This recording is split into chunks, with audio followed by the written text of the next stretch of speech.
चलिए जी, कैफेट आज के लेक्चर का आगाज़ करते हैं। आज के लेक्चर में हम अपना सब्सटेंटिव प्रोसीजर वाला टॉपिक स्टार्ट करने जा रहे हैं।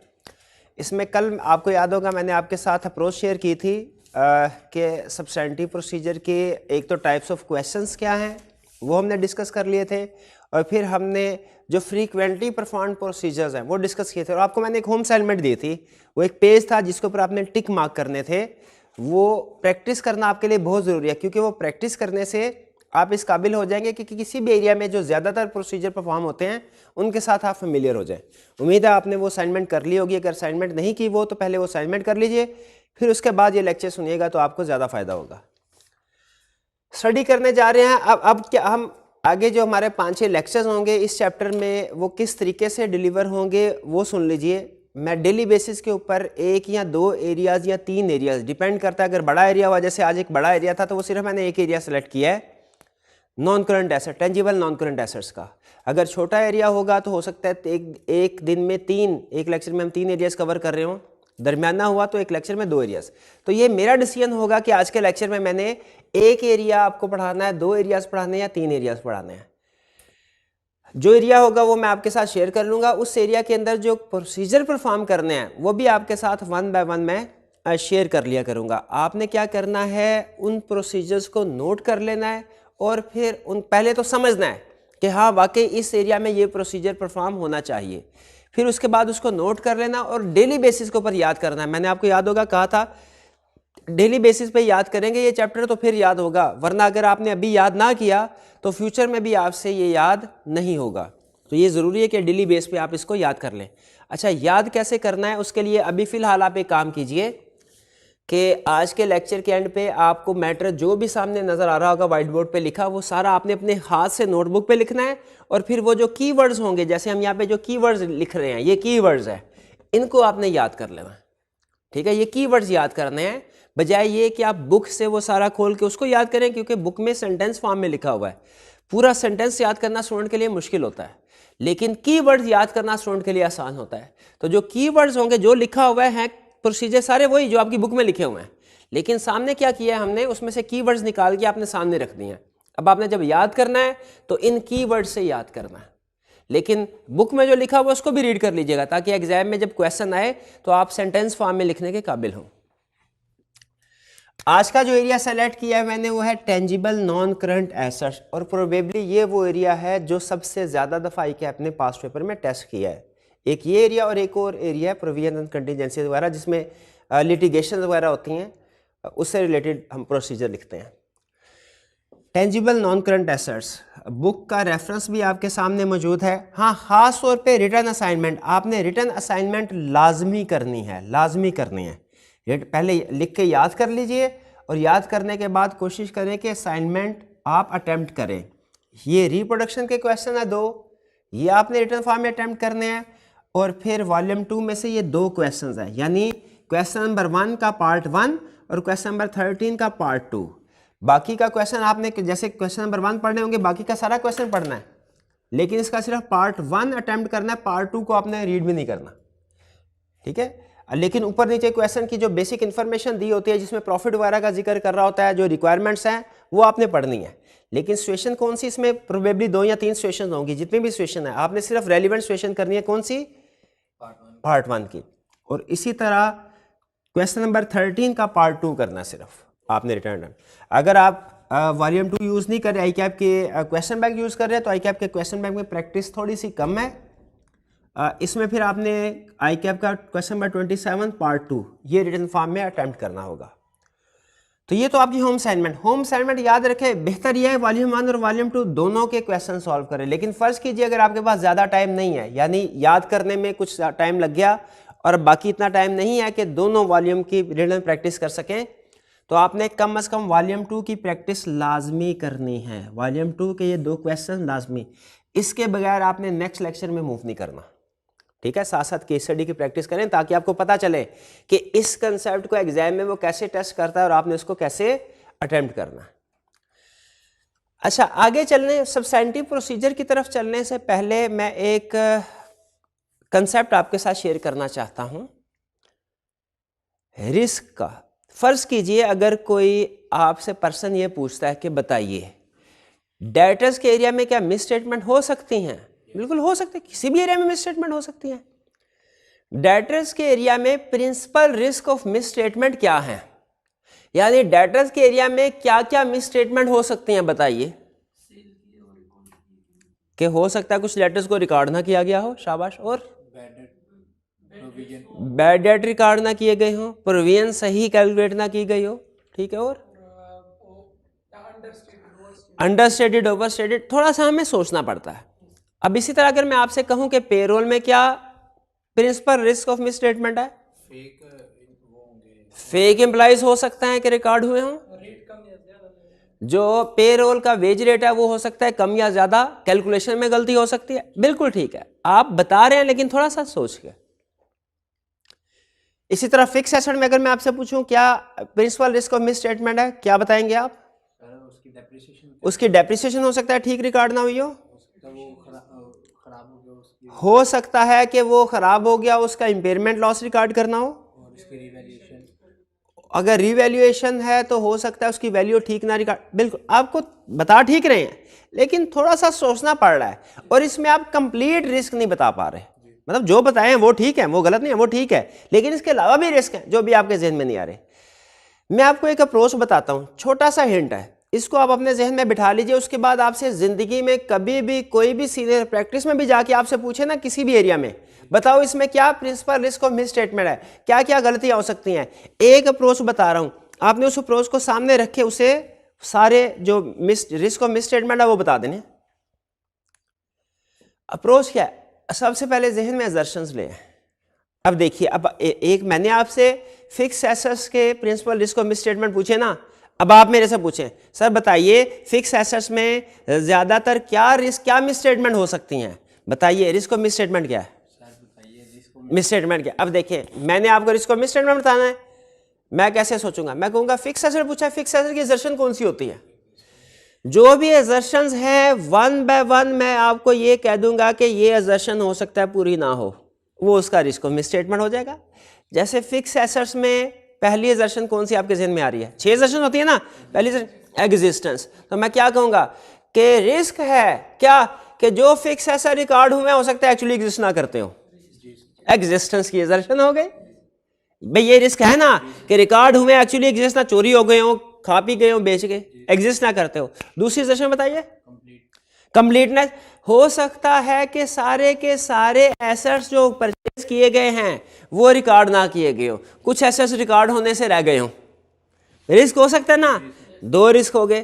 तीसरे असर्शन बताइए, अब देखिए मैं घर से याद करके नहीं आया रिस्क ऑफ मिस स्टेटमेंट, लेकिन चूंकि मेरे जहन में अप्रोच है, आप मेरे से किसी भी वक्त सुबह पूछे, शाम पूछे, रात पूछे, आज पूछे, हफ्ते बाद पूछे, किसी भी एरिया के रिस्क पूछे, अप्रोच मुझे याद है, मैं आपको रिस्क सारे बता दूंगा।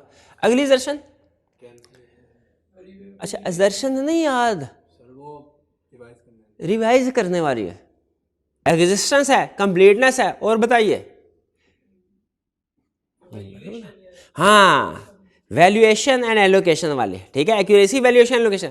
तो फिक्स एसेट, अब आप बताइए फिक्स एसेट वैल्यूएशन में क्या मिस स्टेटमेंट हो सकती है, हो सकता है अगर रिवैल्यूड एसेट है तो हो सकता है उसका रिवैल्यूएशन सरप्लस रिवैल्यूएशन सही ना की गई हो, इवन अगर कॉस्ट पे है तो हो सकता है उसकी डेप्रिसिएशन ठीक कैलकुलेट ना की गई हो, मे बी रेट सही यूज नहीं हुआ, मे बी रेजिडुअल वैल्यू ठीक नहीं है, may be fully depreciated assets को भी धड़ाधड़ डेप्रिशिएट कर रहे हैं, भाई ये सारी मिस स्टेटमेंट फिक्स एसेट में हो सकती है ना, ये वैल्यूएशन से रिलेटेड है।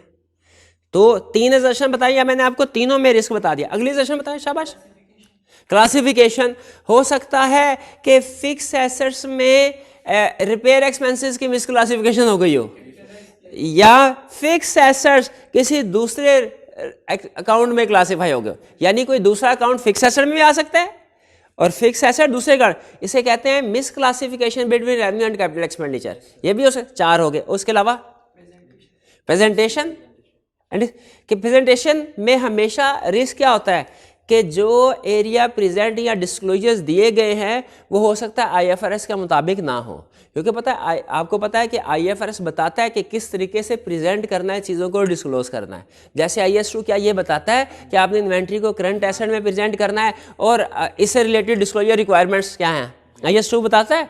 अच्छा तो बताइए क्या फिक्स एसेट से रिलेटेड कोई डिस्क्लोजर रिप्रेजेंटेशन रिक्वायरमेंट्स किसी स्टैंडर्ड में हैं? IAS 16 में, शाबाश। इंटेंजिबल से रिलेटेड हैं IAS 38 में। अच्छा मैं कभी कभार IAS 38 और 36 को मिक्स कर देता हूँ, तो क्या मैं एग्जाम में सिर्फ इतना लिख सकता हूँ कि प्रेजेंटेशन का मतलब ये है, रिस्क ये है क्या कि फिक्स एसेट्स के जो प्रेजेंटेशन डिस्क्लोजर्स हैं वो IFRS के मुताबिक नहीं होंगे? क्या मैं सिर्फ IFRS का वर्ड यूज कर सकता बजाय ये कि स्पेसिफिक IAS 38, IAS 36, IAS 16 लिखूं? इसमें गलती है ना। स्पेसिफिक बेहतर है, लेकिन अगर आप कंफ्यूजन का शिकार है सिर्फ IFRS लिख दें वो भी चल जाएगा। ऑडिट के पेपर में अकाउंटिंग में शायद ना चलता होगा, लेकिन ऑडिट के पेपर में आपसे रिक्वायर नहीं करता कि आपको अकाउंटिंग स्टैंडर्ड्स के सारे नंबर आते होंगे। नहीं आते तो सिंपल जनरल वर्ड यूज कर लिया IFRS का। तो ये आप ये 5 हुए हैं, कंप्लीटनेस हो गया, राइट्स एंड ऑब्लिगेशन रह गया। राइट्स एंड ऑब्लिगेशन क्या है? अपनी है कि अब हाँ, रिस्क क्या है कि हो सकता है लीगल टाइटल क्लाइंट के नाम पे ट्रांसफर ना हुआ फिक्स एसेट्स का। बताइए रिस्क है कि नहीं? रिस्क है। अब आप एग्री करते हैं कि किसी भी एरिया की अगर आपसे रिस्क पूछे जाए तो आपने उसकी एजर्शंस लिखनी है। अजर्शन से, अजर्शन का पूरा ना होना रिस्क है। अजर्शन का पूरा ना होना रिस्क है। अब देखिए मैंने आपको एक अप्रोच सिखाई, लेकिन आप 18, 19, 20 जितने भी हमारे एरियाज है, हर एरिया में जो रिस्क है वो बता सकते हैं। ठीक है। अच्छा अगर रिस्क हैं तो उनको एड्रेस करने के लिए प्रोसीजर भी होंगे। एग्जाम में आपको कल बताया था यहाँ तो पूरा एरिया पूछ सकता है या स्पेसिफिक वार्ड पूछ सकता है। अब अगर मैं आपसे स्पेसिफिक वार्ड पूछता हूँ, बताइए रिस्क है कि फिक्स एसेट प्रॉपर्ली वैल्यूड ना किए गए हों, इससे रिलेटेड प्रोसीजर बताएं। बता सकते हैं। अगर आपने अभी नहीं पढ़े हुए कोई प्रॉब्लम नहीं है, लेकिन जब पढ़ेंगे बता सकते हैं। तो रिस्क भी एजर्शन लेवल पे होते हैं और प्रोसीजर भी एजर्शन लेवल पे होता है। रिस्क आइडेंटिफाई करने कैसे करेंगे? एजर्शन से। प्रोसीजर बताने किसी एरिया के कैसे बताएंगे? एजर्शन से। क्लियर? रिस्क आइडेंटिफाई करने आ गए किसी भी एरिया में। अब आपका सीनियर आपसे कहेगा क्राइटेरियन में बताओ क्या principal risk of misstatement है? अजर्शन देखेंगे जो आपको याद नहीं है क्योंकि अभी रिवीजन करने हैं। और अजर्शन अगर याद हैं फर्ज कीजिए तो फिर क्या करेंगे? हर अजर्शन के आगे लिख देंगे इसका पूरा ना होना, क्राइटेरियन का कंप्लीटली रिकॉर्ड, रिस्क है क्राइटेरियन कंप्लीटली रिकॉर्ड नहीं होंगे। ठीक है, बिल्कुल ठीक है। इसी तरह लिखते जाना। रिस्क आइडेंटिफाई करना आ गया। अब आते हैं सब्सटेंटिव प्रोसीजर की तरफ। आपने एक चीज का डॉक्यूमेंट का नाम सुना है अकाउंटिंग में? Fix asset schedule. नहीं सुना? सुना? अगर मैं अभी आपसे कहूं फिक्स एसेट शेड्यूल बनाएं तो आप बना सकते हैं? मैं नहीं मानता। आप बना सकते हैं? मैं नहीं मानता जब तक मेरे सामने एविडेंस नहीं होगा। आपके पास 3 मिनट हैं, ऑनलाइन वाले स्टूडेंट आपके पास भी 3 मिनट हैं। लेक्चर को अभी आपने करना है पॉज, और इन 3 मिनट्स में क्या करना है भला? फिक्स एसेट शेड्यूल बनाना है। फिक्स एसेट शेड्यूल बनाएंगे, उसी शेड्यूल में से सारे प्रोसीजर निकल आएंगे। है कि नहीं कमाल की बात? फिक्स एसेट आपने हाथ से फिक्स एसेट शेड्यूल जो आप बनाएंगे उसी में से फिक्स एसेट्स के प्रोसीजर निकलेंगे। लेकिन उसके लिए जरूरी है आप एक दफा अपने हाथ से फिक्स, मुझे पता चले आपको फिक्स एसेट शेड्यूल बनाना आता भी है कि नहीं। अभी आपका इम्तिहान नहीं है, जो टीचर आपको अकाउंटिंग पढ़ा रहा है उसका इम्तिहान है। अगर आपने फिक्स एसेट शेड्यूल सही ना बनाया ना तो मैं कहूंगा कि आपके टीचर ने सही नहीं पढ़ाया आपको। अभी आपके टीचर की इज्जत का सवाल है। ठीक है, तो बना लेंगे। चलिए 3 मिनट हैं आपके पास, आप भी अभी फिक्स एसेट शेड्यूल बनाना शुरू करें। ये पॉज कीजिएगा जी। ये मेरे सामने 2 ड्राफ्ट्स मौजूद हैं। इनमें आपने पहले लिखा है कैटेगरी बनाई बिल्डिंग प्लांट्स, फिर उसके बाद लिखा ओपनिंग, फिर एडिशंस ड्यूरिंग द ईयर, फिर डिस्पोजल है, रीवैल्यूएशन है, फिर क्लोजिंग बैलेंस है। ये सारा कॉस्ट वाला एरिया है। और फिर क्युमुलेटेड डेप्रिसिएशन में आपने लिखा ओपनिंग बैलेंस, फिर डेप्रिसिएशन फॉर द ईयर, फिर डिस्पोजल, और फिर क्लोजिंग बैलेंस, और एंड में बुक वैल्यू। बिल्कुल ठीक लगा, शाबाश। और भाईजान दूसरे भी तकरीबन यही चीज़ें हैं। इन्होंने रीवैल्यूएशन वाला इसमें नहीं डाला, कोई बात नहीं, कोई बात नहीं, वो भी लेकिन मेरा ख्याल फिक्स शेड्यूल में आता है। शाबाश शाबाश। अच्छा वो जो कल असाइनमेंट आपको दी थी मैंने, जिसमें वो असाइनमेंट की है? नहीं की ना? बस हर टीचर की इज्जत रखनी है सिवाय ऑडिट के टीचर की। कोई जिंदगी में कभी कोई एक केस स्टडी सारी ठीक करो ना, जिस तरह ये सारा फिक्स एसेट शेड्यूल ठीक बनाया ना, जिंदगी में कभी एक केस स्टडी पूरी ठीक करो। मेरी बड़ी ख्वाहिश है, मुझे जरूर दिखाना। ओके एक्स्ट्रा क्लास, हाँ अकाउंटिंग की क्लास ही ना एक्स्ट्रा, हाँ अकाउंटिंग की एक्स्ट्रा क्लास भी लेंगे, ऑडिट की असाइनमेंट भी नहीं करनी, आज कर लेंगे, कभी अकाउंटिंग में भी इस तरह किया करें। अच्छा मेरी दिली ख्वाहिश है कि कभी अकाउंटिंग की क्लास हो रही हो, उसमें अकाउंटिंग के टीचर पूछें आपसे क्या बोरोइंग कास्ट के क्वेश्चंस किए हैं, क्या रीवैल्यूएशन के क्वेश्चन किए हैं, और आप जवाब दें नहीं सर हम कल ऑडिट की केस स्टडी कर रहे थे। दिल्ली ख्वाहिश है कभी ऐसा क्लास में वकूआ हो ना, तुझे कसम है मेरी, रिकॉर्ड करके ना तो मुझे दिखाना, मेरी आत्मा को शांति मिलेगी। हाँ कभी क्लास असाइनमेंट पे बात है तो भी बताइएगा, मुझे भी पता चले। और कभी अगर किसी एक दिन ऑडिट का काम ज्यादा और अकाउंटिंग का काम कम किया हो ना, उस दिन भी मुझे आके बताना। ऐसा होता ही नहीं, हाँ ना वो काम करते हैं ना ये काम करते हैं ना। चले बहरहाल कोई बात नहीं। अच्छा ये चले बिल्कुल ठीक किया आपने, शाबाश। मैं भी बना लूँ जरा, ठीक है। अच्छा ये आपने बनाया है फॉर्मेट इस तरह, ठीक है, हमने कुछ इस तरह सीखा हुआ था, फर्क कोई नहीं पड़ता, शेड्यूल तो शेड्यूल है। शाबाश ये रख लीजिएगा, इसको ये भाई को भी दे दीजिए। तो मैं आपके सामने शेड्यूल बनाता हूँ, अब आपने देखना है कि क्या मैंने ये शेड्यूल ठीक बनाया कि नहीं बनाया। अब जगह कम है, इधर ही बना लूँ, गुजारा कर लेंगे। ये इधर आ जाता है कैटेगरी, जैसे machinery, building, plant and machinery वगैरह। इसको हम कर लेते हैं दो हिस्सों में डिवाइड, एक डबल लाइन ये लगा दी, एक डबल लाइन ये लगा दी, और एंड पे आपने क्या लिखा था, बुक वैल्यू ये लिख दी। इसके कर दिए हमने चार ही, ये कॉस्ट वाली साइड है, कॉस्ट वाली, और ये एक्यूमुलेटेड डेप्रिसिएशन वाली साइड है, ठीक है। आपने भी बिल्कुल ऐसे, फर्क सिर्फ यह है कि आपने कॉस्ट और एक्यूमुलेटेड डेप्रिसिएशन इस तरह लिख दिया है, ऊपर नीचे वर्टिकल फॉर्म में, मैंने हॉरिजॉन्टल कर दिया। वो शायद फॉर्मेट को है दोनों ठीक, हाँ दोनों बना सकते हैं, जैसे आपको टीचर ने सिखाया उसे तो फॉलो करें, लेकिन मैंने चूंकि ऐसे सीखा हुआ है इसलिए मैं इस तरीके से बना रहा हूं। ये हो गया, इधर क्या क्या लिखा था आपने मेरे भाई, opening balance, additions, disposal, closing, शाबाश, और इवैल्यूएशन भी है, और सेल्फ कंस्ट्रक्टेड फिक्स्ड भी आ जाते हैं, लेकिन वो नॉर्मली नहीं आते, कभी कभार आते हैं, इसलिए हम अपने इस फॉर्मेट में से उसको निकाल देते हैं, अलग से कर लेंगे।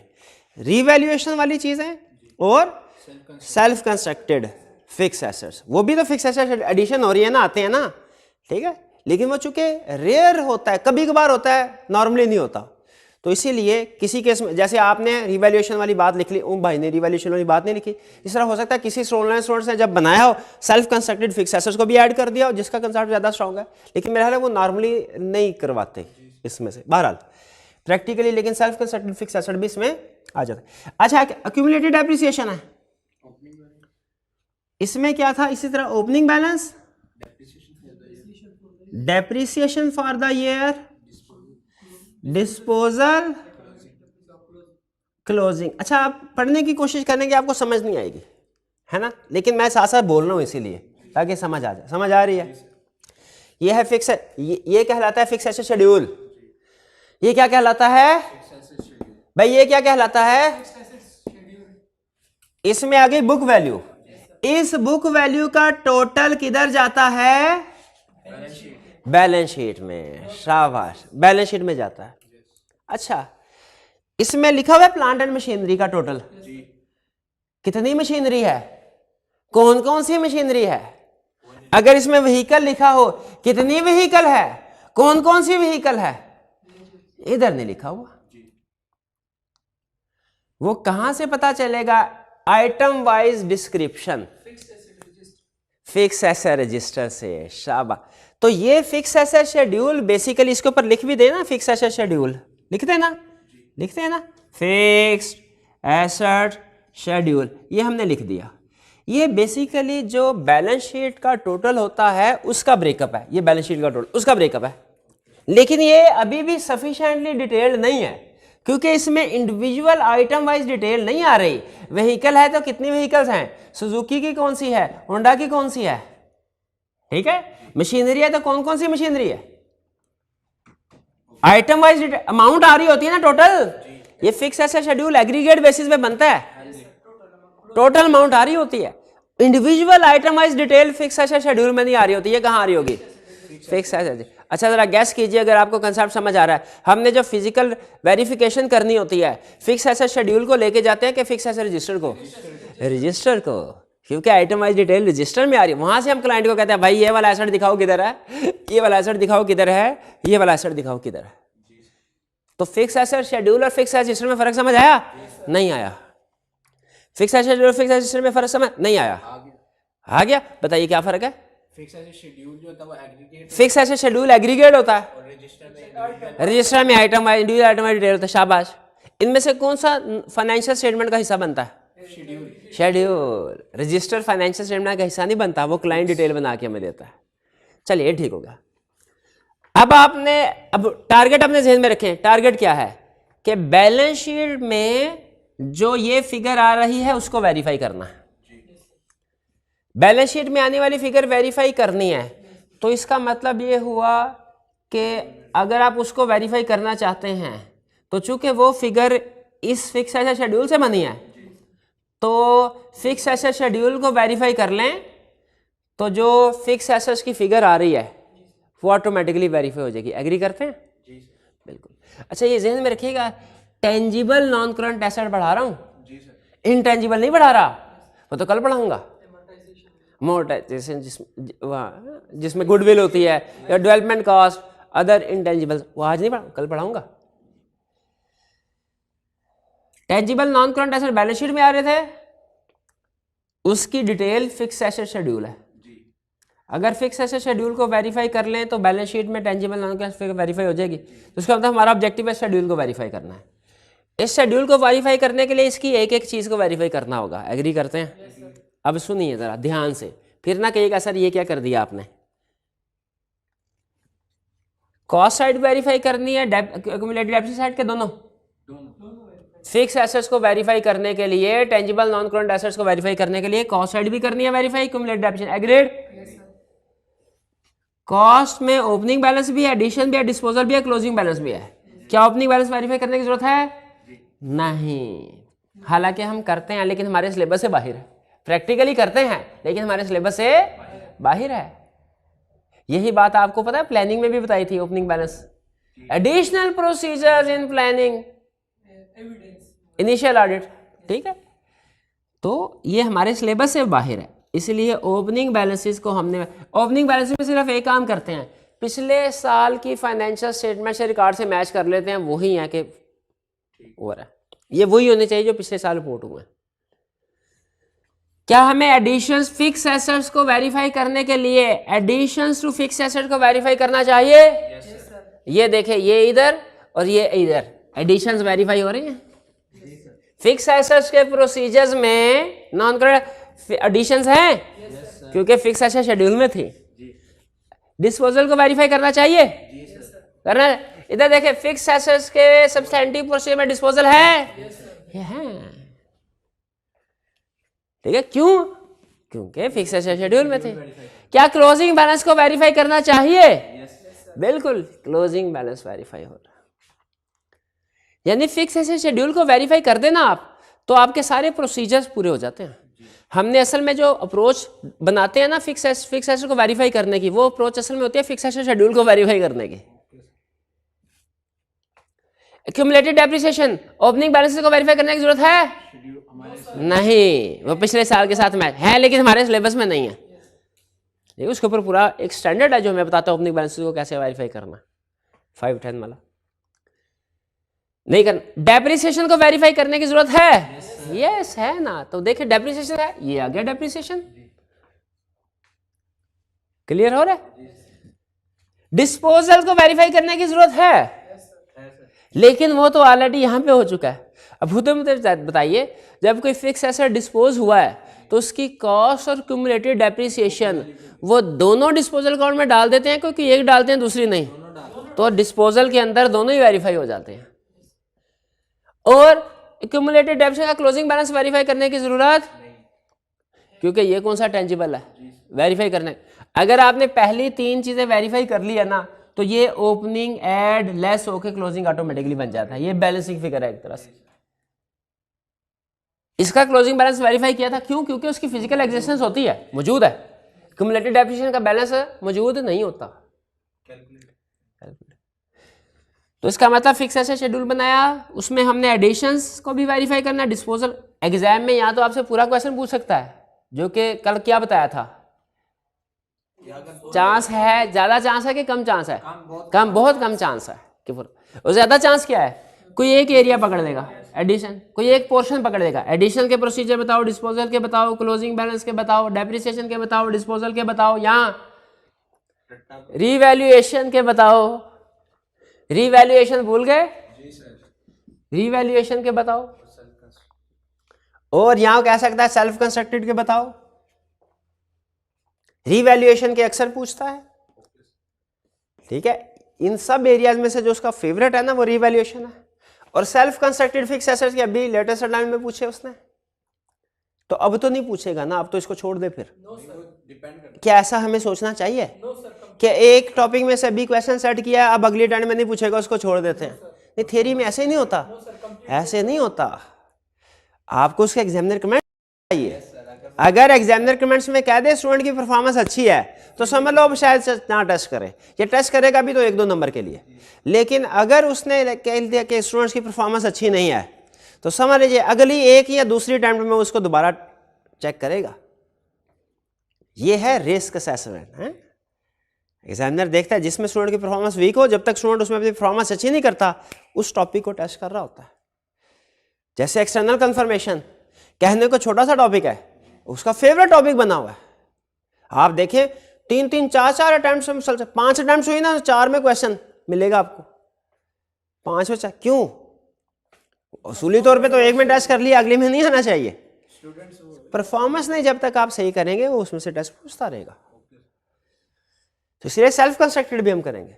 तो अब समझ आ गया। अब आप मुझे ये बताइए, देखिए मैंने अभी कुछ आपको सही तरीके से पढ़ाया भी नहीं प्रोसीजर, लेकिन मुझे बताइए फिक्स एसेट्स का जो टोटल लर्निंग ऑब्जेक्टिव है, इसमें कितने पोर्शंस के प्रोसीजर हमने सीखने हैं? Additions, disposal, fix closing balance, depreciation, revaluation, self constructed. 6 हो गए। 1 2 3 4 5। क्लियर? अब बताइए पहले कौन सा सीखना चाहते हैं? एडिशंस का। एडिशन सीख लेते हैं पहले, जैसे आप कहें। एडिशंस का मतलब ये एडिशंस वेरीफाई करनी है। चलिए फर्ज कीजिए प्लांट एंड मशीनरी के एडिशन आप वेरीफाई करना चाहते हैं। सबसे पहले तो क्लाइंट से लिस्ट लेंगे। क्लाइंट को कहेंगे सर ये जो आपने एडिशंस की यहाँ पे 25 मिलियन लिखी है ना, ये तो टोटल एडिशन है ड्यूरिंग द ईयर। इसमें बताइए कितनी आइटम्स कब कब खरीदी थी, मुझे आइटम वाइज लिस्ट चाहिए। क्लाइंट वो आपको आइटम वाइज लिस्ट निकाल के देगा। और पता है कहाँ से बनाता है client list? Fix asset register से है। शाबाश। हमने सबसे पहला स्टेप क्या करना है? उस लिस्ट, देखिए हमारा सबसे पहला स्टेप ये होता है कि रिकॉर्ड को आपस में मैच कर लें, आपस में मैच होते हैं कि नहीं। वेरिफिकेशन भी होती रहेगी, पहले रिकॉर्ड को आपस में मैच कर लें, कंपेयर। सबसे पहले हमने क्लाइंट की लिस्ट को इस फिगर के साथ मैच करना है, दोनों मैच होने चाहिए। अगर बैलेंस कम या ज़्यादा है, इसका मतलब है फ़र्क है, तो दोनों में से एक सही है एक गलत है। क्लाइंट को कहते हैं भाई सही करके लाओ, रिकनसाइल करके लाओ। तो स्टेप नंबर 1 में क्या करना है? क्लाइंट से एडिशनल जो fix asset during the year add हुए हैं उसकी लिस्ट मांगनी है, इंडिविजुअल आइटम। फर्स्ट कीजिए क्लाइंट ने लिस्ट दी, पता चला 10 फिक्स एसेट्स इस दफा खरीदे। हमने क्या करना है? Step number obtain list and agree. ये समझ आ गया?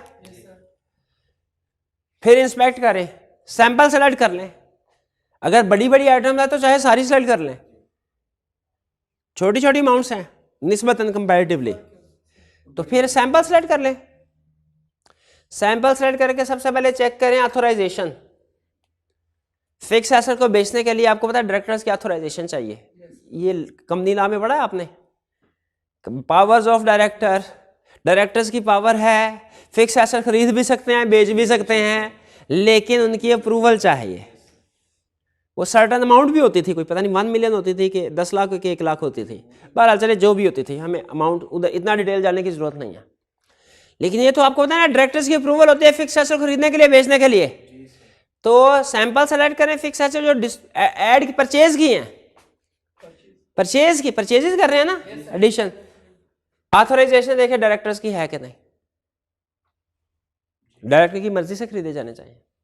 सेल डीड कोई एग्रीमेंट हुआ है वो देखें। सप्लायर की इनवाइस देखें, भाई एसी खरीदने जाते हैं, सेल डीड शायद हो ना हो लेकिन सप्लायर इनवाइस लाजमी होगी।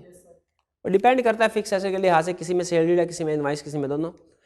एसी फिक्स एसेट है, खरीदने जाते हैं, सप्लायर इनवाइस मिलती है जिससे आप मैच कर लेते हैं कि इसकी अमाउंट ठीक है कि नहीं। लीगल डॉक्यूमेंट्स देख लें, कुछ फिक्स एसेट ऐसे होते हैं जिनमें लीगल डॉक्यूमेंट्स, जैसे अगर आप व्हीकल खरीदें तो उसके टाइटल डॉक्यूमेंट्स होते हैं, लैंड बाय करें टाइटल डॉक्यूमेंट्स होते हैं, तो लीगल। तो ये चीजें इंस्पेक्ट कर लें, एग्री करते हैं ये फिक्स एसेट से रिलेटेड। अच्छा, एक चीज का आपने खास तौर पे ध्यान रखना है कि मैं जो कैटेगरी आपको समझा रहा हूं ना, प्रोसीजर उससे रिलेट करने चाहिए। ये ना हो कैटेगरी कोई और हो प्रोसीजर कोई और हो। आप लोग ऐसा काम करते हैं, आपको पता है, इन्वेंट्री के एरिया के प्रोसीजर उसमें डेप्रिसिएशन डाल देते हैं, करते हैं आप लोग, अभी आप भी करेंगे। परचेजेस के प्रोसीजर पूछे उसमें कहते हैं गुड डिस्पैच नोट, हालांकि उसमें तो जीआरएन आना चाहिए, करेंगे आप करेंगे। तो अब आपने देखना कहीं मैं ये ऐसा तो नहीं कर रहा, एरिया कोई और है और प्रोसीजर कोई और। आप मेरे पे नजर रखें कि मैं जो एरिया समझा रहा हूं प्रोसीजर भी उसी से रिलेट होने चाहिए। मैं आप पे नजर रखूंगा कि जो आप प्रोसीजर लिख रहे हैं उस एरिया के साथ मैच होने चाहिए, रेलिवेंट नहीं होने चाहिए। कर लिया, फिजिकली वेरीफाई करना चाहिए कि आया कि नहीं आया। बाज़ औक़ात ऐसा होता है किताबों में सड़कें तामीर हो जाती हैं, बजट लग जाते हैं, पुल बन जाते हैं, देखने जाए कुछ भी नहीं होता। सरकारी महकमा होता है कि नहीं होता, हमने ये चीज़ चेक करनी है फिजिकली एसेट आया भी है कि नहीं। डेट ऑफ कैपिटलाइजेशन देखें, यानी एसेट कब कैपिटलाइज हुआ है, कब डेप्रिसिएशन रिकॉर्ड होना शुरू हुई है। जिस दिन इनवॉइस मिले उस दिन कैपिटलाइज होना चाहिए, जिस दिन आ जाए, जब अवेलेबल फॉर यूज हो कि जब एक्चुअली यूज हो। हाँ, कैपिटलाइजेशन और डेप्रिसिएशन अवेलेबल फॉर यूज होने पे है, ठीक है। एक्चुअली यूज होना इररिलेवेंट होता है, डेप्रिसिएशन के लिए पढ़ा हुआ ना। तो चेक डेट ऑफ कैपिटलाइजेशन वही होनी चाहिए जब अवेलेबल फॉर यूज हो। बाज़ औक़ात क्लाइंट ना डेप्रिसिएशन से बचने के लिए एसेट आ चुका होता है, कैपिटलाइज नहीं करता, कहता है सर अभी तो मैंने इस्तेमाल करना शुरू ही नहीं किया। असल में वो ये क्यों करता है भला, डेप्रिसिएशन से बचने के लिए। तो हमने देखना है डेट ऑफ कैपिटलाइजेशन और डेट ऑफ डेप्रिसिएशन, और फिर चेक करो इसके ऊपर डेप्रिसिएशन रिकॉर्ड होना शुरू हो गई और सही रिकॉर्ड हुई कि नहीं हुई। वैसे तो ये डेप्रिसिएशन को चेक करने वाला प्रोसीजर असल में डेप्रिसिएशन का है, लेकिन यहाँ पे हम स्पेसिफिक, चूंकि जो एसेट ड्यूरिंग द ईयर आ रहे होते हैं ना उनमें खास तौर पे ये रिस्क होता है कि जिस दिन आए हैं उसी दिन से डेप्रिसिएशन शुरू हो गई है कि बाद में हुई है। क्लियर, ये 4-5 प्रोसीजर एडिशंस के समझ आ गए, मुश्किल तो नहीं है, समझ आ गए तो फिर क्या समझाना मेरा काम था, याद करना मैंने अपना काम कर दिया, आप अपना काम कर लेंगे, मुझे नहीं यकीन। कल आपसे पूछ लूंगा तो बता देंगे।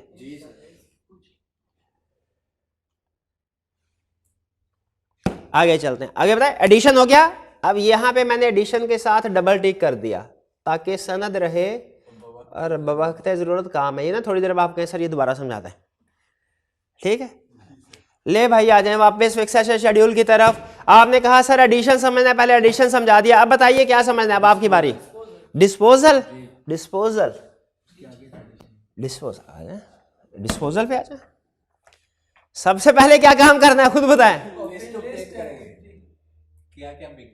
क्या क्या बिक गया और एग्री करेंगे किस, इस लिस्ट को किसके साथ, फिक्स एसेट शेड्यूल के साथ टोटल मैच करता है कि नहीं, बता दिया। अब आप बताएंगे। इंस्पेक्ट करना है, आपके ख्याल में क्या क्या इंस्पेक्ट करना होगा?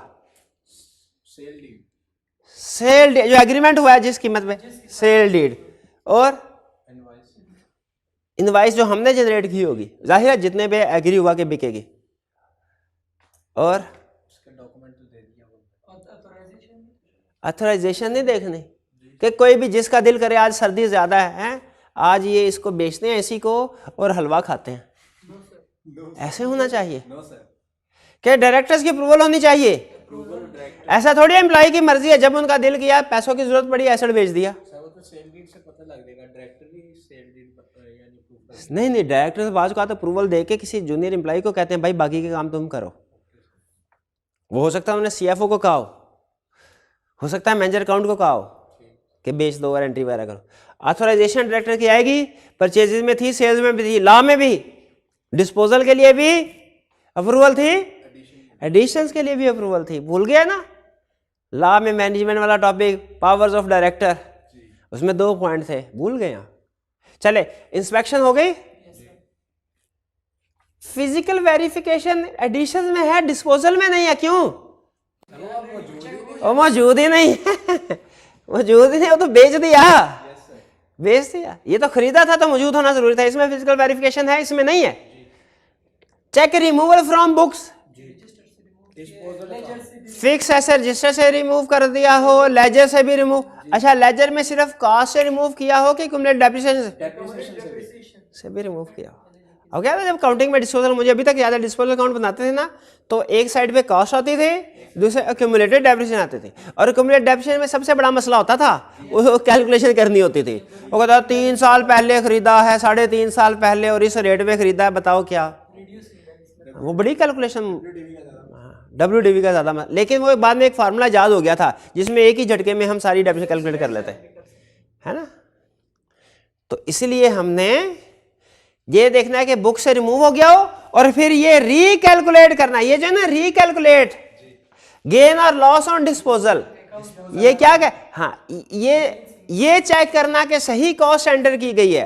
खास तौर पे ये चेक करना कि डिस्पोजल अकाउंट में जो एक्यूमुलेटेड डेप्रिसिएशन है सही कैलकुलेट हुई है, क्योंकि अगर कॉस्ट और एक्यूमुलेटेड डेप्रिसिएशन और सेल प्राइस ठीक है तो प्रॉफिट या वो बैलेंसिंग आता है, वो ऑटोमेटिकली ठीक हो जाएगा।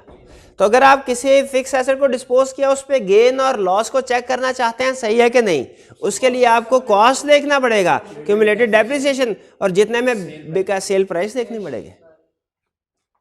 देखिए सारे प्रोसीजर रेलिवेंट हैं, और आपने इसमें यह भी देख लिया जो एसेट डिस्पोज हो रहे हैं डेप्रिसिएशन ठीक चार्ज हुई है कि नहीं। इसमें आ गया ना डेप्रिसिएशन वाला, डेप्रिसिएशन गलत हो तो लॉस या गेन भी गलत होगा। बताइए एक दफा देख के मुझे बताइए डिस्पोजल के प्रोसीजर्स, ठीक है, ये मिलते जुलते हैं एडिशन से, लेकिन अपोजिट है, ठीक है। उधर फिजिकल था, इधर नहीं है। इधर रिमूवल फ्रॉम बुक्स है, उधर एडिशन इन बुक्स था। ये capitalisation basically addition in book है, ये रिमूवल फ्रॉम बुक्स है। ओके है जी, चलिए अब मैं क्या करूंगा भला, डबल टेक, ताकि सनद रहे बवक्ते जरूरत, दोबारा ना आप कह दें। अब बताइए एडिशंस भी हो गया, डिस्पोजल भी हो गया, अब क्या करना है? क्लोजिंग बैलेंस का आसान तरीन तरीका, सारी दर्शन लिखें, हर दर्शन के 1-1, 2-2, 3-3 प्रोसीजर, जितना हस्बे तौफीक हस्बे इस्तात बता सकते हैं बताते जाए।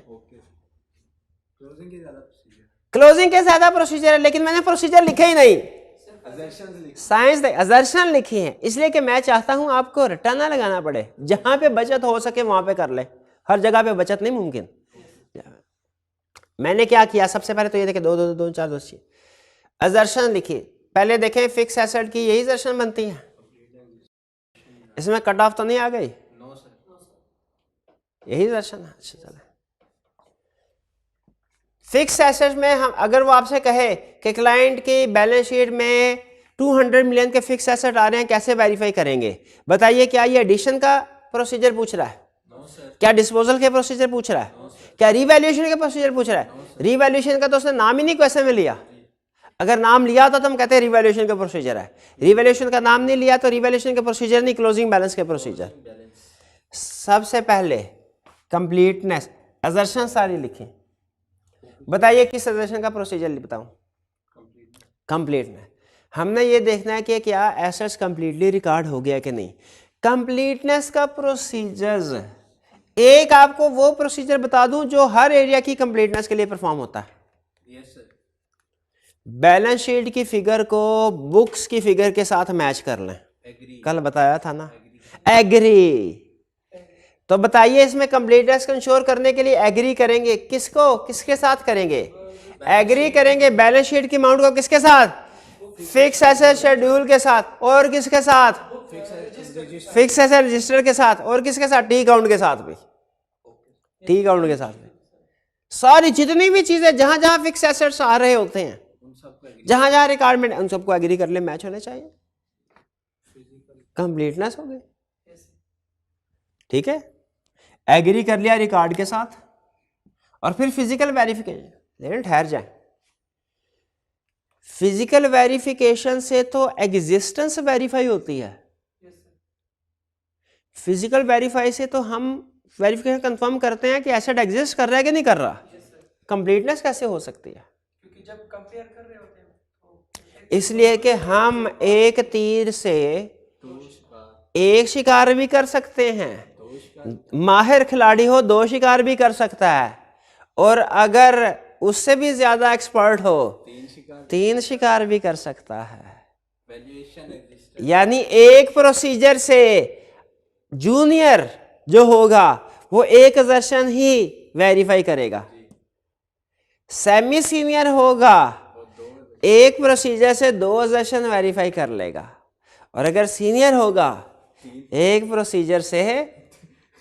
लेकिन हर प्रोसीजर में ऐसा नहीं होता, कुछ प्रोसीजर में ऐसा होता है, जैसे फिजिकल वेरिफिकेशन में ऐसा होता है।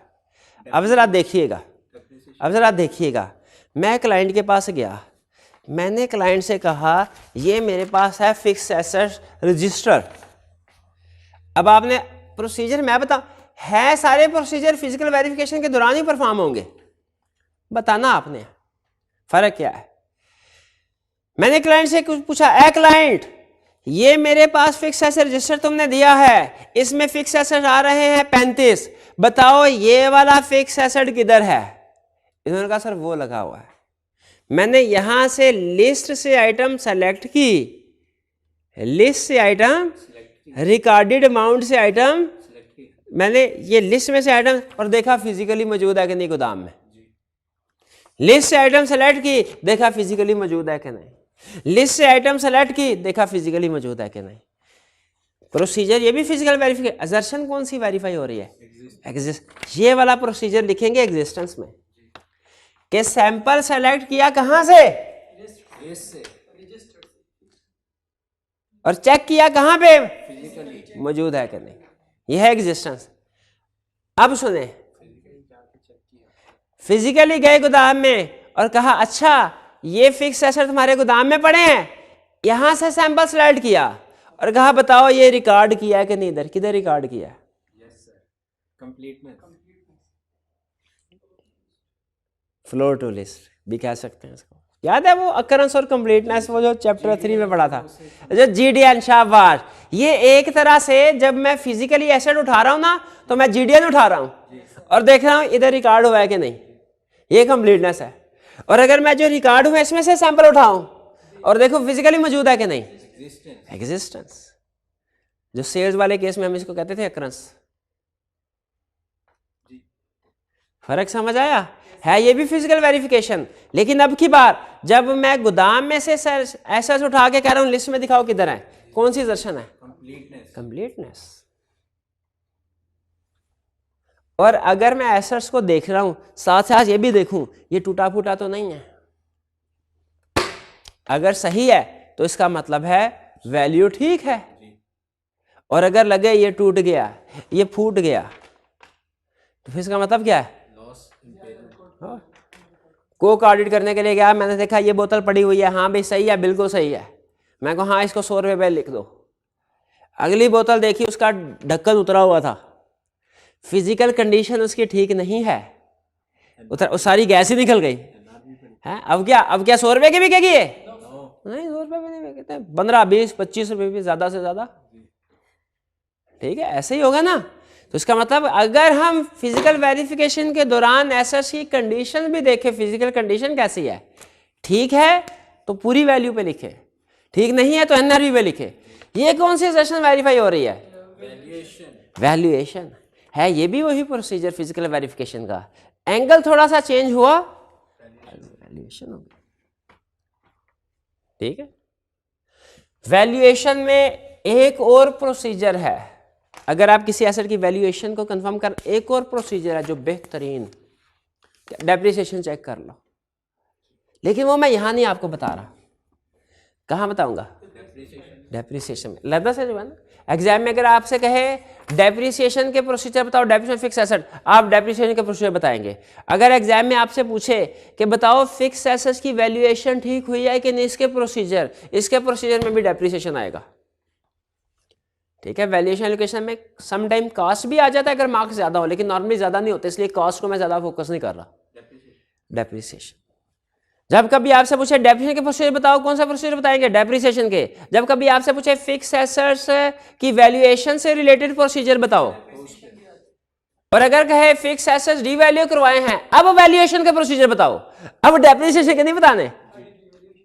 नहीं बात समझ आई? नहीं आई बात? नहीं, क्वेश्चन में उसने अगर कहा फिक्स एसेट्स की रीवैल्यूएशन, क्लियरली कह दिया रीवैल्यूएशन की है, बताइए क्या प्रोसीजर परफॉर्म करेंगे इसको वैल्यूएशन को कंफर्म करने के लिए? रीवैल्यू, क्योंकि उसने खुद से कह दिया क्वेश्चन में रीवैल्यूएशन। और अगर क्वेश्चन में कहे फिक्स एसेट्स है क्लाइंट के, उसकी वैल्यूएशन एसेशन को वेरीफाई करने के लिए क्या प्रोसीजर परफॉर्म करोगे?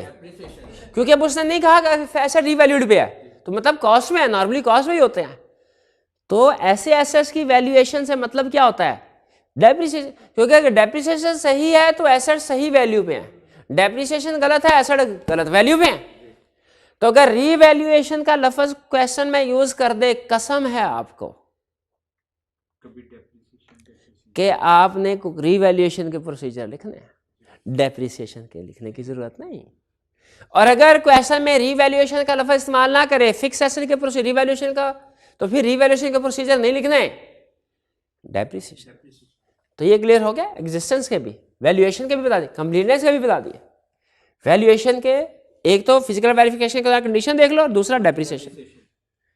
Rights and obligation, fix assets के राइट्स एंड ऑब्लिगेशन, वाकई क्लाइंट का फिक्स एसेट है कि किसी और का है? लीगल डॉक्यूमेंट्स देख लेंगे, और वो डिपेंड करता है, लैंड के डॉक्यूमेंट्स थोड़े फर्क होते हैं। लैंड के क्या होते हैं? वो रजिस्ट्री, इंतकाल, फर्द, पता नहीं क्या कुछ होता है। और हाँ जी, व्हीकल्स के डॉक्यूमेंट्स कुछ और होते हैं, कागजात, कॉपी, रजिस्ट्रेशन बुक, अदर्स। वो डिपेंड करता है केस टू केस। जैसे कंप्यूटर है तो आपने जो उससे खरीदा होगा उसने आपको रसीद बना के दी होगी, वारंटी कार्ड वगैरह होगा, उससे पता चल जाएगा। क्लासिफिकेशन सही हुई है कि नहीं बताइए। कल बताया था क्लासिफिकेशन का प्रोसीजर, क्या बताया था? किसी भी एरिया की क्लासिफिकेशन के लिए क्या करते हैं? नहीं, आप ना बताएं, आप ना बताएं, आपने तो असाइनमेंट की ही नहीं। बताओगे भी तो गलत बताओगे भाई। वो देखे भाई, मेरा सर फखर से बुलंद करेगा, देखना अभी ऐसे होते हैं स्टूडेंट। जी मेरे भाई बताइए क्लासिफिकेशन। एक फिक्स एसेट है, उसको कैपिटलाइज सही किया कि नहीं किया, रिपेयर एक्सपेंस में तो नहीं लेकर गए। इसके लिए प्रोसीजर क्या था? प्रोसीजर का नाम बताया था ना, मकसद बता रहे हैं प्रोसीजर। हाँ,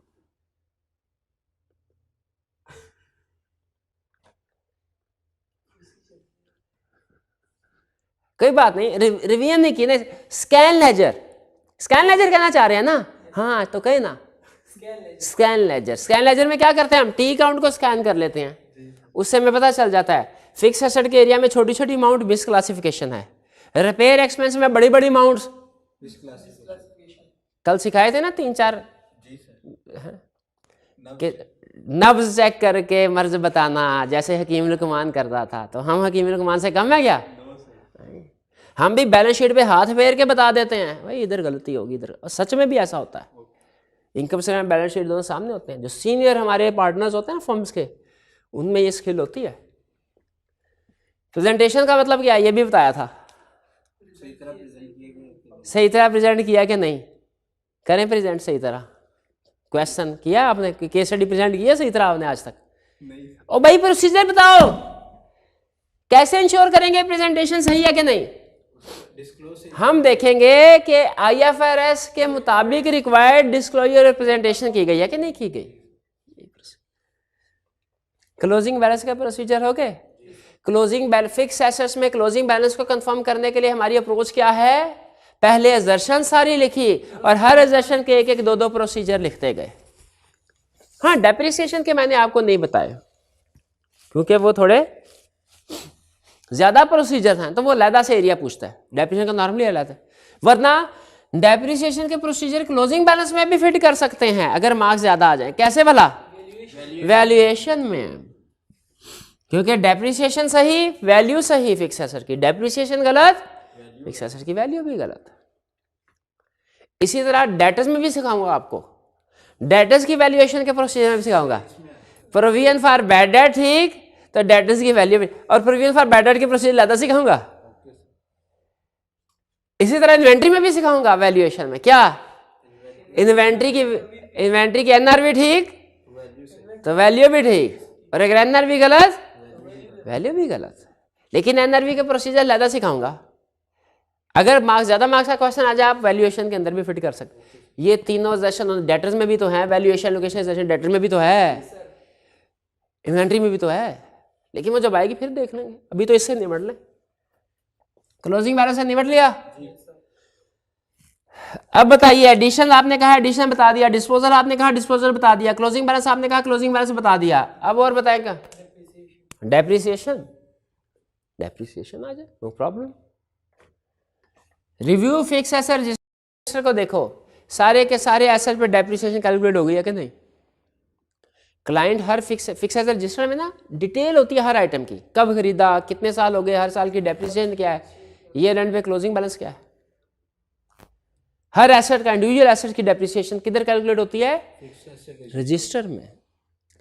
तो फिक्स एसेट रजिस्टर को चेक करें, क्या देखें कि सारे के सारे एसेट्स की डेप्रिसिएशन रिकॉर्ड हो गया कि नहीं।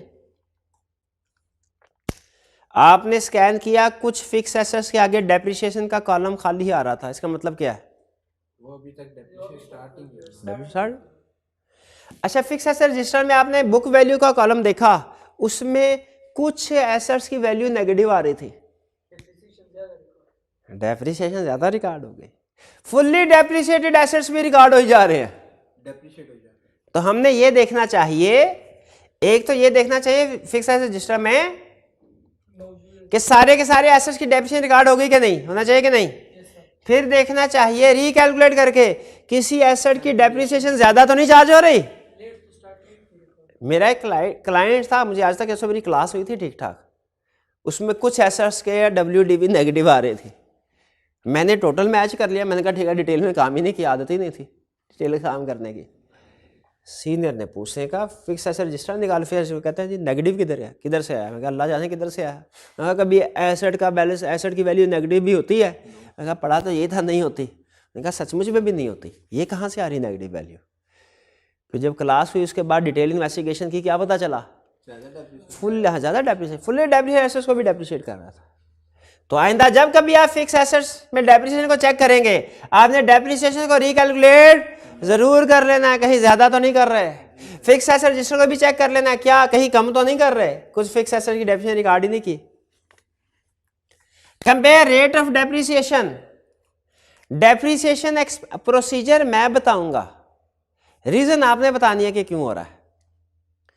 डेप्रिसिएशन एसेट्स को डिवाइड करना है फिक्स एसेट्स के साथ, ऊपर डेप्रिसिएशन एक्सपेंस लिखना है, नीचे डिवाइडेड बाय फिक्स एसेट की अमाउंट। आपके पास एक परसेंटेज आ जाएगी, इस परसेंटेज को किससे कंपेयर करना है? उसकी लाइफ डेप्रिसिएशन एक्सपेंस को कंपेयर रेट ऑफ डेप्रिसिएशन, ये रेट ऑफ डेप्रिसिएशन 10% है। अगर डेप्रिसिएशन रेट 10% है तो मैं डेप्रिसिएशन को जब फिक्स एसेट से डिवाइड करूं, आंसर कितना परसेंट आना चाहिए? डेप्रिसिएशन के साथ कंपेयर करो। अब एक और क्लास बताऊं, वैसे बतानी तो नहीं चाहिए, एक और क्लास बताता हूं मेरी कैसे हुई। फिक्स एसेट शेड्यूल में अगर आप देखें ना, कभी डेप्रिसिएशन रेट भी लिखा होता है एट द रेट ऑफ 20। हम अकाउंटेंट को आदत है कॉपी पेस्ट करने की। मैंने क्या किया, पिछले साल का फिक्स एसेट शेड्यूल कॉपी किया, फिगर्स चेंज कर दें, रेट वही था पिछले साल का। पिछले साल का डेप्रिसिएशन रेट था 20%। इस साल क्लाइंट ने एस्टीमेट चेंज करके 10% कर दिया हुआ था। अच्छा, मुझे पता भी था 10% है, ड्यूरिंग द ईयर वेरिफिकेशन की पता चल गया, लेकिन बाद में चीज़ें भूल जाते, आप रिवाइज नहीं करते, भूल जाती है ना, मेरे दिन से भी निकल गया।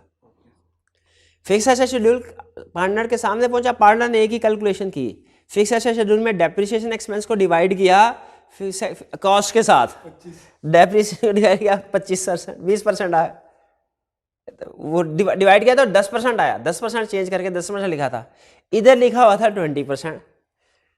पार्टनर कहने लगा ये सही है कि ये सही है, मैंने कहा सर दोनों ठीक है। कहते कैसे हो सकता है, ये तो आ ही नहीं रहा। आना चाहिए कि नहीं आना चाहिए भैया? अगर डेप्रिसिएशन रेट 20% है तो डेप्रिसिएशन को डिवाइड करें कॉस्ट से, तो 20% या थोड़ा बहुत चेंज आ जाए एडिशन और डिस्पोजल की वजह से, 1-2% का, 10-12% का फर्क थोड़ी होना चाहिए। फिर हुई मेरी क्लास। फिर उसके बाद जब क्लाइंट के पास पहुंचा तो मुझे पता चला, याद आया हो ये तो एस्टिमेट चेंज हुआ था। तब देखें मिस स्टेटमेंट पकड़ ली कि नहीं? हालांकि अमाउंट ठीक थी लेकिन डिस्क्लोजर तो गलत था ना, क्योंकि फिक्स एसेट शेड्यूल डिस्क्लोजर होता है, चेंज किया। तो आप एग्री करते हैं कि रेट ऑफ डेप्रिसिएशन को कंपेयर करना चाहिए depreciation divided by fix asset के साथ। वो जो फिगर आए वो डेप्रिसिएशन का रेट ही होना चाहिए ना तकरीबन। Check reasonableness of estimate. Estimate depreciation के एस्टीमेट्स में कोई डेप्रिसिएशन की कैलकुलेशन में एस्टीमेट यूज होते हैं? लाइफ रेजिडुअल वैल्यू देख लें वो रीजनेबल है कि नहीं। रिव्यू गेन और लॉस ऑन डिस्पोजल। जो फिक्स एसेट्स बिके हैं उन पे देखे गेन हुआ है कि लॉस हुआ है। इसलिए कि आइडियली अगर आपकी डेप्रिसिएशन ठीक है ना, तो जब फिक्स एसेट डिस्पोज करेंगे ना प्रॉफिट होगा ना लॉस होगा, मतलब थोड़ा बहुत होगा, लेकिन सिग्निफिकेंट प्रॉफिट या लॉस नहीं होना चाहिए।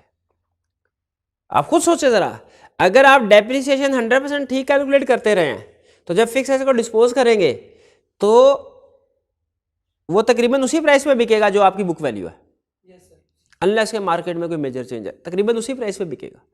तो अगर डिस्पोज करने पे सिग्निफिकेंट प्रॉफिट या लॉस हो रहा है, ये किस चीज की निशानी है? कि आपकी डेप्रिसिएशन ठीक रिकॉर्ड नहीं हुई थ्रू आउट द लाइफ। तो अगर सिग्निफिकेंट गेन या लॉस है डिस्पोजल ऑफ फिक्स एसेट पे, वो डेप्रिसिएशन की गलत कैलकुलेशन को शो कर रहा होता है। सिग्निफिकेंट फॉर एग्जांपल लॉस आ जाए तो उसका मतलब है पिछले सालों में आप डेप्रिसिएशन सही रिकॉर्ड नहीं करते रहे और अब सारा इंपैक्ट आके इस दफा लॉस में आया। चेक फिजिकल कंडीशन, ये इंपेयरमेंट के लिए है। असल में उसने इंपेयरमेंट के प्रोसीजर हमारी बुक में लैदा से नहीं लिखे, डेप्रिसिएशन के साथ ही मिला दिए। तो फिक्स एसेट्स की कंडीशन देखना, फिजिकल कंडीशन देखना, ये इंपेयरमेंट के लिए होता है। अगर कंडीशन ठीक नहीं है तो उसका मतलब इंपेयरमेंट लॉस रिकॉर्ड होना चाहिए। डेप्रिसिएशन के प्रोसीजर जी, इसमें रिव्यू कर रहे हैं गेन और लॉस का, उसमें हम कैलकुलेट कर रहे थे डिस्पोजल वाले केस में, इसमें खाली रिव्यू से काम चल रहा है, इसमें कैलकुलेशन। डिस्पोजल वाले केस में हमने जो गेन या लॉस चेक किया था वो ये था कि गेन या लॉस ठीक है कि नहीं। यहां पे देख रहे हैं कि जो गेन या लॉस ठीक है वो आया क्यों, गेन या लॉस किस लिए आता है भला? सिग्निफिकेंट डेप्रिसिएशन अगर सही तरीके से चार्ज ना हुई हो तो। वहां पे कैलकुलेशन देख रहे थे, डिस्पोजल के प्रोसीजर में था ना गेन या लॉस, वो कैलकुलेशन देख रहे थे, यहाँ पे उसकी रीजनिंग देख रहे हैं। चलिए अब इसका मतलब फिक्स एसेट शेड्यूल पूरा हो गया, एडिशन भी सिखा दिया, डिस्पोजल भी सिखा दिया, क्लोजिंग बैलेंस भी, डेप्रिसिएशन भी। डिस्पोजल इसका उधर हो गया साथ ही, खत्म एरिया। आज का लेक्चर खत्म कर दें? नहीं, रीवैल्यूएशन रहता है, सेल्फ कंस्ट्रक्टेड फिक्स एसेट रहता है। रीवैल्यूएशन में याद रखें, जब कभी रीवैल्यूएशन होगी कोई एक्सपर्ट आएगा। हमने 3 काम करने होते हैं। पहला काम एक्सपर्ट को चेक करना है, दूसरा काम उसकी रिपोर्ट या वर्क को चेक करना है, और तीसरा काम देखना है कि जो अकाउंटिंग वगैरह हुई है, जो डिस्क्लोजर्स हुए हैं, वो ठीक रिपोर्ट के मुताबिक हुए हैं कि नहीं। यानी 3 काम। पहला, जब कभी रीवैल्यूएशन होगी एक्सपर्ट को यूज किया जाएगा। जब कभी एक्सपर्ट को यूज किया जाएगा 3 काम क्या देखने हैं? एक्सपर्ट को चेक करना है, दूसरा उसके काम को चेक करना है, तीसरा देखना है काम के मुताबिक ही डिस्क्लोजर और अकाउंटिंग हुई है कि नहीं। पहले 2 प्रोसीजर हम आगे चल के चैप्टर में सीखेंगे, chapter 18 using work of others में। हाँ, तो आपने पहले लिख दी, लेकिन इसमें प्रोसीजर के तौर पे लिख सकते हैं। Ensure competence, capability, objectivity of expert, पहला काम। दूसरा, ensure adequacy of work of expert. तीसरा, ensure accuracy and disclosure requirement, disclosures are in accordance with report. पहले 2 की डिटेल कहाँ मिलेगी? अगले चैप्टर 18 में। तीसरे की डिटेल यहाँ पे है। क्या आप क्या करें? जो क्लाइंट ने कहा जी मैंने रिवैल्यूएशन करवाई है, मेरा फिक्स एसेट 500 मिलियन के है, हम कहेंगे नो प्रॉब्लम। स्टेप नंबर 1, कोई एक्सपर्ट था? बिल्कुल था। एक्सपर्ट को वैल्यूएट कर ले, उसके वर्क को देख ले। अब आगे क्या करना है? इंश्योर करना है कि जो 200 मिलियन आया, 500 मिलियन आया है, ये वैल्यूअर की रिपोर्ट में भी 500 मिलियन था, दोनों सेम है। जो वैल्यूअर ने रिकमेंड किया था वही एंट्री पड़ी है। तीसरा, इंश्योर करना है valuation entire class of fix asset के लिए है। अगर आपने काउंटिंग पढ़ी है तो उसमें पढ़ा होगा आपने कि जब किसी एक एसेट को रिवैल्यू किया जाता है, इंटायर क्लास को रिवैल्यू। इंश्योर करना है इंटायर क्लास के लिए वैल्यूएशन अप टू डेट है, यानी ये नहीं 5 साल पुरानी है। पिछले साल रिवैल्यू और इस साल डीवैल्यू। हाँ। Method is consistent. जो रिवैल्यूएशन के डिफरेंट मॉडल्स होते हैं ना, एक्सपर्ट्स के होते हैं, यानी जिस मेथड के मुताबिक पिछले साल वैल्यूएशन है उसी के मुताबिक इस साल हो। डिस्क्लोजर रिक्वायरमेंट, आप बता सकते हैं एसेट रीवैल्यूड हो तो कोई डिस्क्लोजर रिक्वायरमेंट्स होती हैं? जी सर। क्या क्या डिस्क्लोज करते हैं? उसका नाम लिखते हैं अगर वैल्यूअर का नाम, ठीक है, जो रिक्वायरमेंट्स हैं वो तो काउंटिंग का कंसेप्ट है। हमने सिर्फ ये इंश्योर करना है क्या, that all disclosures are in accordance with IFRS। Surplus को रिकैलकुलेट कर ले और देख लें उसकी काउंटिंग ठीक हुई है कि नहीं हुई। सरप्लस को रिकैलकुलेट कर, बाज़ औक़ात काउंटिंग में गलती हो जाती है। जैसे एसेट अगर 400 मिलियन का था बुक वैल्यू, रीवैल्यू करवाया, अब रिवैल्यूएशन रिपोर्ट में वैल्यू 500 मिलियन की, एंट्री क्या पड़ेगी? 100। बिल्डिंग डेबिट 100 मिलियन से रिवैल्यूएशन सरप्लस क्रेडिट 100 मिलियन, गलत। यही गलती करता है, इसीलिए डेप्रिसिएशन पे रिवर्स ना। डेफर टैक्स किसने रिकॉर्ड करना है? डेफर टैक्स किसने, डेफर टैक्स नहीं आता तो बिल्डिंग 100 मिलियन से डेबिट, डेफर टैक्स 30% के हिसाब से फर्ज कीजिए। Okay sir.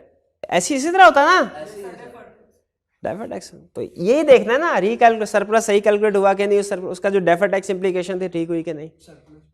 Physically inspect condition, ऐसा तो नहीं फिजिकली पुराना काठ कबाड़ है और वैल्यूएशन में बाज़ औक़ात हम जाते हैं बैंक ऑडिट करने के लिए, तो बड़ी इंटरेस्टिंग सिचुएशन सामने आते थे। बैंक ने एक पार्टी को लोन दिया हुआ, हम उसको रिव्यू करते थे ना, तो हम उसे कहते थे अच्छा ये लोन दिया है, प्रॉपर्टी क्या है? सर ये देखें प्रॉपर्टी के डॉक्यूमेंट्स है, साथ में वैल्यू की रिपोर्ट भी लगी हुई थी कि वैल्यू हर साल बढ़ रही है। कभी कभी वेरीफाई करने चले जाएं तो पता चलता था उस प्रॉपर्टी के ऊपर दरियाए रावी बह रहा है, या वो किनारे पे लैंड है जिसकी कोई क्या वैल्यू होगी उसकी? 10 साल बाद अगर रावी की डायरेक्शन इधर से इधर होगी ना तो ये वैल्यू जो है ये बढ़ जाएगी। ये तो हमें फिजिकली इंस्पेक्ट करना चाहिए नहीं, ये तो नहीं इसके ऊपर से दरिया गुजर रहा है प्रॉपर्टी के ऊपर और हमने 500 मिलियन की एडजस्टमेंट डाली हुई है, इंस्पेक्ट करना चाहिए। आखिरी कौन सा रह गया? जब कभी कोई एसेट फिक्स एसेट कंस्ट्रक्ट करना है, बिल्डिंग वगैरह, सबसे पहला काम पता है आपने क्या करना और करवाना है? अथॉरिटी से इजाजत, वरना बनी बनाई बिल्डिंग को गिराने आ जाते हैं। वो आपने देखा नहीं वो क्या कौन सा टावर है, नस्ला टावर कराची में, जिसको सुप्रीम कोर्ट ने गिराने का ऑर्डर दे दिया। तो सबसे ये ना बनी बनाई मिलियंस की इन्वेस्टमेंट और गिर जाए, ऑर्डर आ जाए कोर्ट का, तो सबसे पहला काम क्या करना है? Permission of land development authority. जैसे ये लाहौर में क्या LDA।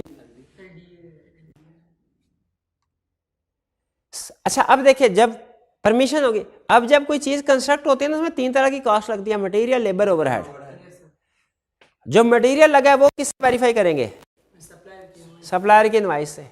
लेबर कहाँ से वेरीफाई करेंगे? और ओवरहेड बिजली के बिल वगैरह। ये पॉइंट कल समझा दिया था आपको, याद है? Material labour. Capitalisation policy client से डिस्कस करें कि इसमें जो एक्सपेंसेस कैपिटलाइज हो रहे हैं ना, उनकी पॉलिसी कि कौन कौन सा एक्सपेंस कैपिटलाइज कर रहे हैं। कहीं कोई लिस्ट को रिव्यू करे, कहीं कोई रेवेन्यू एक्सपेंडिचर तो कैपिटलाइज नहीं कर दिया, कहीं ऐसा तो नहीं इसमें कोई रेवेन्यू एक्सपेंडिचर कैपिटलाइज कर दिया। ये क्लाइंट देता है। क्लाइंट के पास जितने खर्चे कर रहे होते हैं ना, देखें टी अकाउंट में तो सिर्फ अमाउंट्स जाती हैं, आपने कभी नोट किया? लेकिन उस अमाउंट्स की डिटेल डिस्क्रिप्शन वो नॉर्मल टी अकाउंट से नहीं पता चलती, वो अलग से क्लाइंट के पास मौजूद होती है लिस्ट, जिसमें उसने बताया होगा कि हमने अभी तक किस किस चीज़ पे खर्चा किया है। बजट को एक्चुअल कॉस्ट के साथ कंपेयर करें, कहीं बजट से ऊपर तो नहीं जा रहे। जितना बजट फिक्स असल का पहले बजट डिसाइड होता है ना। हाँ जी, एक केस स्टडी, छोटा सा कंसेप्ट पूछता हूं। बजट 200 मिलियन का था, खर्चा हुआ 150 मिलियन और क्लाइंट का एसेट कंप्लीट हो गया, क्या रिस्क है? Miss classification. हाँ जी, उसने पूरी कॉस्ट ऐड, हो सकता है कॉस्ट उसने किसी और जगह रिकॉर्ड कर दी हो 50 मिलियन की। प्राइसेस का भी डिफरेंस हो सकता है, लेकिन आपको पता है एज ऑडिटर स्केप्टिसिज्म क्या कहता है हमारा, किसी और जगह डिस्कस हो क्लासिफाई कर दिया उसने। एक्सपर्ट की असेसमेंट देखें। Expert for SOC mean stage of completion. बाज़ औक़ात ये रेंट पे एसेट कंप्लीट नहीं होता, अभी कैपिटल वर्किंग प्रोसेस होता है, तो एक्सपर्ट से सर्टिफिकेट लेके कितने % कंप्लीट हो गया, ताकि उतनी कॉस्ट होनी चाहिए, उसे फिर कॉस्ट के साथ बजट के साथ कंपेयर करते हैं। Check depreciation starts on completion. Depreciation कब स्टार्ट होनी चाहिए? और प्रेजेंटेशन का मतलब क्या है? डिस्क्लोजर वाला ठीक बनाएगा। क्लियर? ये हमारे फिक्स एसेट के सारे एरियाज हो गए। क्या डिस्क्लोजर होंगे? सेल्फ कंस्ट्रक्टेड, सेल्फ कंस्ट्रक्ट में फिक्स एसेट के तो डिस्क्लोजर होंगे ना। फिक्स एसेट काउंटिंग में आप डिस्क्लोजर होंगे। और हमने कौन सा डिस्क्लोजर इधर लिखने होते हैं? हमने तो सिर्फ एक ही लाइन लिखनी होती है, क्या? Check that disclosures are in accordance with requirements of IFRS. खत्म, कर ली, समझ आ गया? अब घर जाके क्या करना है आपने, और ऑनलाइन वाले स्टूडेंट से क्या करना है वाला? शेड्यूल बनाना है, उसके मुताबिक लिंक करके सारे प्रोसीजर पढ़ने हैं। पढ़ लिए, समझ भी आ गए। अब क्या करना है? अपने हाथ से एक दफ़ा इनको लिखना है और फिर याद करना है। याद करना है, और याद करने के बाद क्या करना है? ये 2 सवाल है, छोटे छोटे सवाल है, ये कर लीजिएगा, बेहतरीन आपका ना। और पहला याद रखें, किसी भी टॉपिक में ना पहले आपको सबसे ज़्यादा प्रॉब्लम ऑडिट रिपोर्ट की पहली केस स्टडी में हुई होगी। एक दफ़ा केस स्टडी ठीक बन जाए ना किसी भी टॉपिक की, तो आगे आपका वो बिल्ड हो जाता है सारा टेम्पो, किस तरीके से आपने इसको लेके चलना है, आगे आसानी हो जाती है। तो यूँ समझे ये आपका सबसे मुश्किल लेक्चर है। अगर ये आपको समझ आ गया इसका टेम्पो तरीकाकार, और आपने इसकी केस स्टडी कर ली, आगे इससे आसानी आएंगी चीज़ें। और सच में ऐसे ही है, अगर आपको समझ आ जाता है और आप याद कर लेते हैं, और फिर ख़ास तौर पे ये अब सारी गेम जो है ना, सारी आप तो कहेंगे समझ आ गया है, सारी गेम इन 2 क्वेश्चंस के ऊपर है। या अगर आईकेएफ की बुक यूज़ कर रहे हैं तो ये इस एक क्वेश्चन, अगर आपने ये 2 क्वेश्चन सही कर लिए, 75% भी सही कर लिए, नहीं आ पार, इसका मतलब आपकी ग्रिप बन गई हमारे सिलेबस के सबसे अहम टॉपिक के ऊपर। लेकिन ये ग्रिप कैसे पता चलेगा? याद करने से नहीं पता चलेगा, केस स्टडी सॉल्व हुई कि नहीं हुई, इससे पता चलेगा।